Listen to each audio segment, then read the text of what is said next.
V prejšnjem mandatu, ki se zdaj izteka, smo usklajevali pokojnine lansko in letošnje leto. Lansko in letošnje leto smo uspeli tudi zagotoviti vsem upokojencem regres.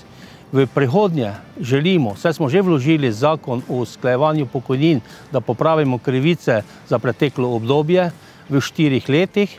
Prav tako želimo, da vsi upokojenci dobijo tudi regres. Jaz mislim, da bomo to tudi uspeli. Prav tako smo uspeli dvigniti minimalno pokojnino na 500 evrov za 40 let delovne dobe.